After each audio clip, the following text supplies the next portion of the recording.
Setelah Abram keluar dari Haran, berkelana dan bahkan harus mengalami kelaparan di Mesir, kini ia kembali dengan kekayaan melimpah berkat janji dan penyertaan Tuhan. Namun kekayaan ini justru membawa masalah baru. Dalam perjalanan imannya, maka pergilah Abram dari Mesir ke tanah Negeb dengan istrinya dan segala kepunyaannya, dan Lot pun bersama-sama dengan dia. Adapun Abram sangat kaya, banyak ternak, perak, dan emasnya.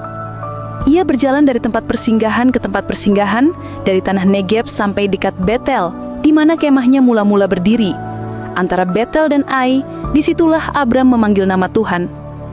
Juga Lot yang ikut bersama-sama dengan Abram mempunyai domba dan lembu dan kemah. Tetapi negeri itu tidak cukup luas bagi mereka untuk diam bersama-sama, sebab harta milik mereka amat banyak sehingga mereka tidak dapat diam bersama-sama. Karena itu terjadilah perkelahian antara para gembala Abram dan para gembala Lot. Waktu itu, orang Kanaan dan orang Feris diam di negeri itu. Maka berkatalah Abram kepada Lot, "Janganlah kiranya ada perkelahian antara aku dan engkau, dan antara para gembalaku dan para gembalamu, sebab kita ini kerabat. Bukankah seluruh negeri ini terbuka untuk engkau? Baiklah, pisahkan dirimu daripadaku.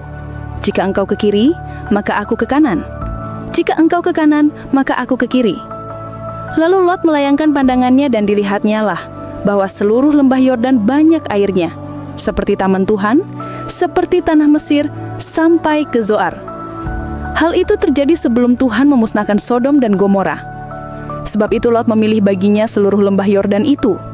Lalu ia berangkat ke sebelah timur, dan mereka berpisah. Abram menetap di tanah Kanaan, tetapi Lot menetap di kota-kota lembah Yordan dan berkemah di dekat Sodom. Adapun orang Sodom sangat jahat dan berdosa terhadap Tuhan. Setelah Lot berpisah daripada Abram, berfirmanlah Tuhan kepada Abram, "Pandanglah sekelilingmu dan lihatlah dari tempat engkau berdiri itu ke timur dan barat, utara dan selatan. Sebab seluruh negeri yang kau lihat itu akan kuberikan kepadamu dan kepada keturunanmu untuk selama-lamanya. Dan aku akan menjadikan keturunanmu seperti debu tanah banyaknya, sehingga jika seandainya ada yang dapat menghitung debu tanah, keturunanmu pun akan dapat dihitung juga. Bersiaplah, jalanilah negeri itu menurut panjang dan lebarnya, sebab kepadamulah akan kuberikan negeri itu." Sesudah itu Abram memindahkan kemahnya dan menetap di dekat pohon tarbantin di Mamre, dekat Hebron, lalu didirikannya lah mezbah di situ bagi Tuhan.